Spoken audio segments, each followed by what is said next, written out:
This video is Milton Friedman answering a person's question about redistributing wealth.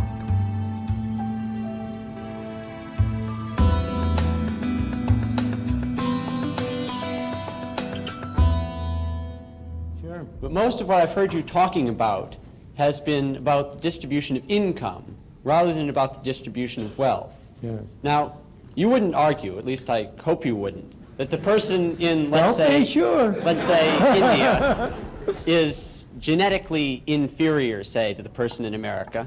It's rather through the purely arbitrary circumstance of birth that he's in a country with a less developed economy or in a family that doesn't have as large a share of the capital. Birth is not arbitrary. It's a deliberate act that came from another deliberate act. You see, what happens is a man and a woman get together, and then they take their boots and start knocking them. 9 months later, a child is birthed. Not arbitrary, deliberate. Everybody always wants blame for something. When I was a kid, there was a statement of, "That's how the cookie crumble." It's just a way to say, c'est la vie. You are not guaranteed anything. You cannot decide where you are going to be born or how others will treat you. You can only control your own actions. If you want someone to blame, you can always blame yourself for your own actions.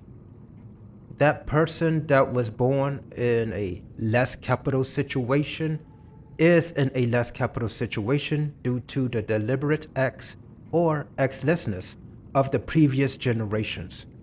One country of people could see black powder and think, hey, we can heat this up and see pretty lights in the sky. And another country of people could see it and think, hey, I could propel a rock at somebody's face with this. One set of people wanting to see pretty lights and the other blasting faces. Who do you think eventually took over whom? The vast majority of the time people are in the situation they are in is due to a mindset, whether group or self. And capitalism allows for us to individually break out our own situation with a change in our mindset. And that's not something that he's to blame for. Oh, I'm not blaming anybody. Even if the free market system equitably works and everyone progresses an equal amount, that person who started out with a lesser share of the capital is still going to end up with a lesser share of the capital. That's right. And there's nothing in the free market system that's going to enable him to make up for what was a purely arbitrary deficit in the first place. Make up for a deficiency? The thought of everyone should have equal outcome is an arbitrary thought. Because of capitalism, this example person is able to gain more, which is great, and the person with the question just have a very messed up expectation. The issue is on the questioner's side, and he needs to have a realistic view of life. There's no reason why this person should think that everyone is going to have the same amount of money. People are different and have different motivations and wants, so they will spend and save differently. And given that the kind of people who become successful capitalists do not become that way by giving away their wealth voluntarily, isn't it necessary to forcibly redistribute wealth before you can begin to operate under a capitalist system? No, that is how socialism works. In order to distribute the wealth, capitalism had to build the capital like buildings, system of work, money and such. Then the socialist can steal the outcome of the hard work and give it to others. How could it even be possible for this guy to even think that capitalism steals from others with wealth? He might be referring to governments going into foreign land. I don't think capitalists can just somehow take over other countries' land without the country's military intervention against them. No, it is not. The only way in which you can redistribute effectively the wealth is by destroying the incentives to have wealth. And the question is, what is the way, what is the system which will offer those people who are so unlucky as to be born without good positions, what is the system which will offer them the greatest opportunity? As far as I know, wealth is something that is valuable or can create value. Most people don't act as if knowledge is wealth, something that can create value. So I'm just gonna lean over on the something that is value. You can redistribute the valuable stuff, and in a few years' time, the wealth will likely flow back to those who originally had it. Now, in a quick example, let's use money. If Jeff Bezos' money was redistributed, even though his wealth is or was mostly in stocks, but let's ignore that for now, what is going to happen? Most people will not buy into things that will create value like stocks or directly into businesses. They will not make services for others that will create value for those others. They will buy into things that they perceive will make them look like they have money. They will buy clothing, electronics, cars, and things. Who has a business that they can buy most of that? Well, it's Jeff.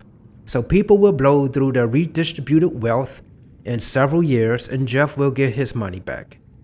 Now, in a more stupid example, but since I like food, I'll use it. Let's say the government was handing out breakfast sausage. They give out a pack every day, 1 pound. Now, a person like me will go through that sausage in a day, every day. Someone else might eat a pack every other day. By the end of the week, that other person would have about 3 to 4 packs of sausage. That person has so much sausage while I have no extra sausage. I'm living package to package. How could that person have so much more than me? That person is a hoarder and the sausage needs to be redistributed. While silly, I hope it illustrates the person with the extra sausage has done nothing wrong and is just using what that person desires, which is just less than me. Now, should sausage get redistributed based on I see person with extra sausage, sausage person bad, must take? Or is it based on how that person got the sausage, or does it even needs to be redistributed? I could learn even how I could learn not to eat a pack a day. So is the issue distribution, saving, ownership, or no issue whatsoever? Should a 180-pound man get as much sausage as a 110-pound woman? Should the government constantly monitor and take away extra sausage? A way to maintain sausage equality is to force people to use it, which is eat it. Then we would have a 180-pound man and a 180-pound woman. The same concept with money distribution. If I don't care to just buy for buying's sake, then the government would have to force me to buy. And now we all have no future money and will stay dependent on the government. Do we really want to be dependent on the government financially? One possible way of redistributing the wealth without affecting the incentives to earn as much income as possible is simply to have a 100% inheritance tax. Since that won't affect the incentives, it's only after the person's dead anyway. I beg your pardon. You're too, I'm afraid, I don't know the family you come from. I don't, but as you grow up, you will discover that this is really a family society and not an individual society. We tend to talk about an individualist society, but it really isn't. It's a family society. And the greatest incentives of all, the incentives that have really driven people on, have largely been the incentives of family creation, of family, of pursuing, of establishing their families on a decent system. What is the effect of 100% inheritance tax? The percent of an 100% inheritance tax is to encourage people to dissipate their wealth in high living. Different people have different motivation in life. Even the same person might have different motivation during different times in life. What's important to you at 35 might not have been important to you when you were 25, and same when you were 15. This guy's statement is a great example of this. This young guy has no clue why people would even care to leave money to the next generation. Now, as stated before, wealth is more than something tangible. However, people still work to leave something for the next generation to try to have them better off than themselves. Going back to the sausage scenario, we know that the government will either force us to eat the 1 pound of sausage a day or take away what we didn't eat. Let's say for 8 hours of work, you get 1 pound of sausage. If that 110-pound woman does not want to be forced to eat more than she wants, or have the question in her head of, why am I going to work 8 hours just to have my sausage taken from me? There's a great chance she'll work only 4 hours to get the amount of sausage she wants and nothing more. Assuming there's only 2 people in the country, one working 8 hours and one working 4 hours, besides the 8 hours the person should be working, you can see what is happening. Now, that caused the amount of work in America to go down. Work goes down, so does GDP. America will not be producing as much. Socialism is detrimental to a country, to a people, to a life. What's the harm in that? The harm in that is that where do you get the factories? Where do you get the machines? Where do you get the capital investment? Where do you get the incentive to improve technology? If what you're doing is to establish a society in which the incentive is for people who, if they by accident accumulate some wealth, to waste it in frivolous entertainment. You know, the thing is that the thing that is amazing that people don't really recognize is the extent to which the market system has, in fact, encouraged people and enabled people to work hard and sacrifice in what I must confess I often regard as an irrational way for the benefit of their children. One of the most curious things to me in observation is that almost all people value the utility which their children will get from consumption higher than they value their own. Here are parents who have every reason to expect that their children will have a higher income than they ever had, and they scrimp and save in order to be able to leave something for their children.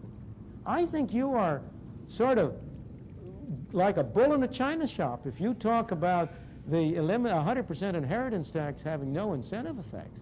It would destroy a continuing society. It would destroy a society.